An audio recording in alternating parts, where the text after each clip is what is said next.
ये हमारा टॉपिक है फ्लो ऑफ कार्बन डाइऑक्साइड। ठीक है, इसको आप लिखें जिस तरह आपको एग्जाम में लिखना है। पहले हमने थोड़ा पहले पैराग्राफ में एंट्रोपी को समझाया है कि एंट्रोपी क्या होती है। A system perform work only from the thermal energy possessed by ordered molecular motion. ठीक है, जो मॉलिक्यूल ऑर्डर्ड मोशन में होते हैं उनकी जो थर्मल एनर्जी होती है उसी से केवल वर्क प्राप्त होता है हमें। Let Q is the thermal energy of disordered molecules not available for work. मान लीजिए जो मॉलिक्यूल डिसऑर्डर्ड मोशन में है उनकी थर्मल एनर्जी Q है जो कि वर्क के लिए अवेलेबल नहीं होती है। ठीक है, if system is maintained at temperature T, the entropy of the system is thermal energy of system unavailable for doing work per unit temperature. तो S is equal to Q upon T हम कह सकते हैं। बाकी अगर change in energy होगा तो change in entropy भी होगा, तो delta S equal to delta Q upon T कह सकते हैं। बट यहाँ क्योंकि मैं एंट्रोपी को डिफाइन कर रहा हूँ तो क्यू अपॉन टी कह सकते हैं, जहाँ क्यू है thermal energy of disordered molecules and T is the temperature of the gaseous system.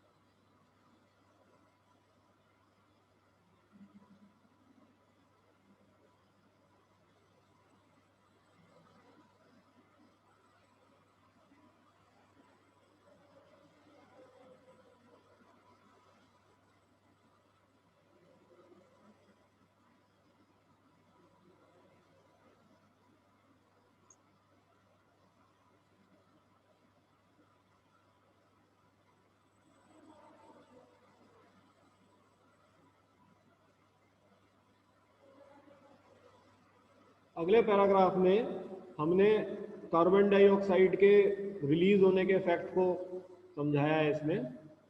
ठीक है, कि the synthesis of organic substances in plants, the building of their complicated structure and the maintenance of high level of organization structure requires that the energy flux that passes through the plant is absorbed।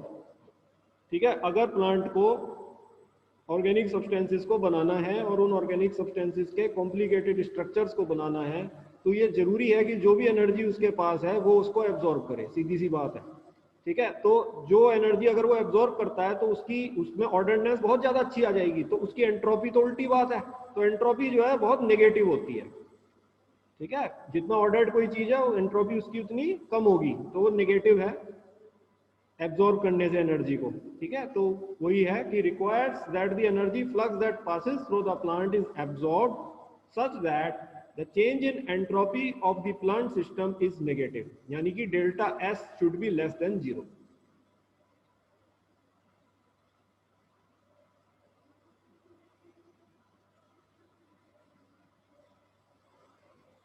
Hello sir.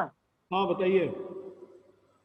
हाँ sir, जो कल परसों जो लिखवाया था entropy, उसी के आगे लिखना है ना, जो flow of yes yes yes, carbon हाँ डाइऑक्साइड। उसी के आगे ये नेक्स्ट टॉपिक है फ्लो ऑफ कार्बन डाइऑक्साइड। अच्छा, हाँ हाँ ठीक है।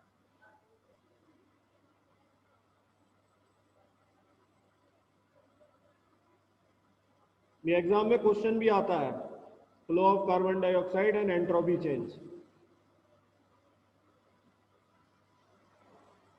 Okay sir. ठीक है, फिर आगे हम कह रहे हैं the energy flux entering into the plant in the form of solar radiation has effective temperature of order of 2000 to 6000 kelvin. जो एनर्जी फ्लक्स सोलर रेडिएशन के फॉर्म में सूरज से प्लांट ले रहा है, ठीक है, उसका तापमान 2000 से 6000 केल्विन तक होता है। तो इसीलिए जो एंट्रोपी एक्चुअली एनर्जी फ्लक्स को लेने से जो चेंज हो रहा है प्लांट के अंदर वो कम हो रहा है, क्योंकि तापमान ज्यादा है, डिनोमिनेटर बड़ा है, एनर्जी उतनी ही है, तो जो चेंज हो रहा है वो कम हो रहा है। ठीक है, the energy flux leaving the plant in the form of CO2।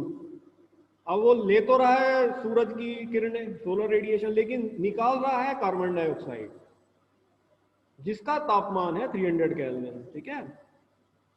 So the energy flux leaving the plant in the form of carbon dioxide almost has same magnitude but its effective temperature of order 300 Kelvin. उसका energy flux तो उतना ही है जितना उसने सूरज से लिया था, लेकिन उसका तापमान 300 केल्विन है, तो डिनोमिनेटर छोटा हो गया, ठीक है। तो एंट्रोपी जो उसने बाहर निकाली है वो ज्यादा निकाली है प्लांट ने, और एंट्रोपी जो उसने एब्जॉर्ब करी थी वो उस कम थी, ठीक है। तो ओवरऑल जो चीज है वो ये है कि उसको एंट्रोपी का क्या हुआ है, लॉस हुआ है कार्बन डाइऑक्साइड को निकालने से। एंट्रोपी का लॉस होने का मतलब है कि जो भी उसके अंदर एनर्जी है वो उस एनर्जी को वर्क में कन्वर्ट कर पा रहा है अपने सारे कार्य को करने के लिए। जी सर। तो ये लास्ट लाइन में लिखा है, thus incoming energy flux brings little entropy to the plant but leaving energy flux withdraws much more entropy, thus the plant loses its high degree of negative entropy and from this loss plant perform all kinds of work।